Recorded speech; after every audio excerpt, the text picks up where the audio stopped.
এই ছোট্ট ছোট্ট পায়ে প্রথম আমি আলতা পরালাম। এই আলতা পরাতে গিয়ে যে কত হিমশিম খেতে হয়েছে সেটা আমি জানি। এই যে আমরা সবাই রেডি হলাম, আমি, বাবা, আমার বাড়ির লোক, শুভদের বাড়ির লোক, আমরা সবাই আজকে যাচ্ছি করুণাময়ীর মন্দিরে। আমার সোনার আজকে প্রথম মুখে ভাত। আমাদের ছোট্ট ইয়াজ্ঞাভিদ আস্তে আস্তে কত বড় হয়ে যাচ্ছে। সেই ছোট্ট রাজমার দানা থেকে ওকে আমি দেখেছিলাম, সেই থেকেও একটা পূর্ণ মানুষ হয়ে উঠছে। যাই হোক, আজকে ওর একটা বিশেষ দিন, কিন্তু বেচারা খুব ভালো ছিল।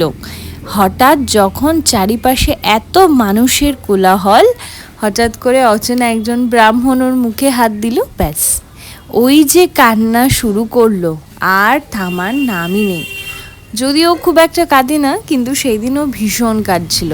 আর যেহেতু ও কাঁদে না, ও কাঁদছে, ওইটা আমাদের একটা ভীষণ চাপ লাগছিল। আমার মতো প্রত্যেকটা মায়েরই বোধহয় বাচ্চা কাঁদলে ভালো লাগে না, কিন্তু ওই একটা বিশেষ দিন তো, বাড়ির সবাই এক জায়গায় হয়েছিলাম, চেষ্টা করছিলাম একটু ভিডিওস ফটোজ নেওয়ার, কিন্তু সেটা পসিবল হয়নি। ওই সাজটা ওকে খুলিয়ে একদম কমফর্ট করে তারপর যেটুকু তোলা যায় আর কি, ওই সবাই এক জায়গায় হলাম। আপনারা সবাই ওকে অনেক অনেক আশীর্বাদ করবেন, ওর জীবনের অনেক অনেক সুন্দর মুহূর্ত যেন আসে, ও খুব ভালো মনের মানুষ হয়ে উঠতে পারে।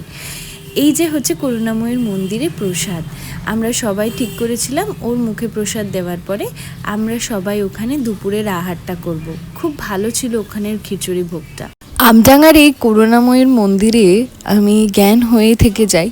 এটা অনেক পুরনো মন্দির, আর এখানের ব্যবস্থা থেকে শুরু করে পরিষ্কার পরিচ্ছন্ন, খুব সুন্দর।